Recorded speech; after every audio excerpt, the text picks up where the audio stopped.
আজকের আনবক্সিং আমি বাবাকে দিয়ে করাচ্ছি, কারণ কোন প্যাকেটের ভিতরে কী আছে আমি জানি না। তার মধ্যে একটা আছে ভাইয়ের বার্থডে গিফট, আর একটা বাবার জন্যই কিছু একটা অর্ডার দিয়েছিলাম, তো সেটা তোমাদেরকে পরে দেখাচ্ছি। তো তারপর চা খেয়ে ভাবলাম যে আজকে একটু চুলে তেল দিই। তারপরে ওই বয়স্ক মানুষের মতো চুলে তেল দিতে বসেছি রোদে পিঠ লাগিয়ে।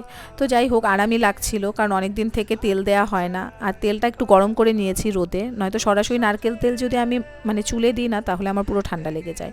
তারপর দেখি বাবার মার কোল থেকে নেমে এখানটাতে হেঁটে বেড়াচ্ছে। দুদিন ইঞ্জেকশন দেওয়াতে না শুয়ে শুয়ে ছিল, দৌড়ায়নি, তো সেই জন্য আজকে বোধহয় একবারে দুদিনের হাঁটা হেঁটে নিচ্ছে। এখানটাতে কাকা আর আমিও সামলাতে পারছিলাম না।